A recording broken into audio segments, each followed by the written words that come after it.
Well, crews just broke ground on a multi-million-dollar project to restore the historic Sanchez y Haya building in Ybor City. Yeah, this is what we're talking about right here. And 10 Tampa Bay news anchor Sarah Rosario explains what's next for the area and what it plans to offer you. The building was a community hub for Ybor City in East Tampa, a place where cigar neighbors and visitors gathered to eat, drink, and sleep. This is what the Sanchez y Haya building looks like now. Empty rooms, broken windows, and crumbling walls. But this is what it looked like in its heyday. It sits on the corner of East Columbus Drive and North 16th Street, across the street from the J.C. Newman Cigar Company.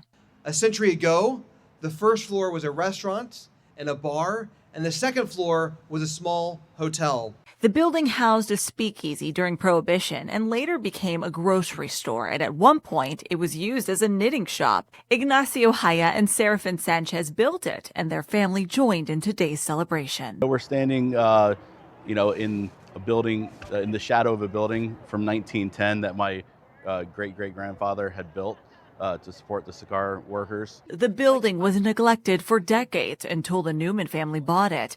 They're now working to rebuild the hotel and restaurant, and they plan to add a cigar lounge. The Newmans had the last cigar factory in the country, and this used to be such a, important business in not only in Florida but in our country.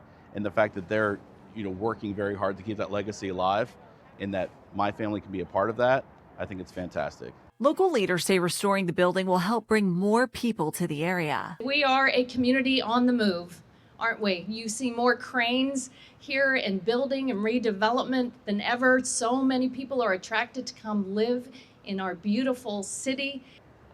We really understand, and I think Congresswoman Castor just talked about it, how much heritage tourism means to our city and how much the Newman family is committed to that. The renovated building is expected to open late next year. They say it'll have the same look and atmosphere it had 115 years ago. In Ybor City, Sarah Rosario, 10 Tampa Bay News.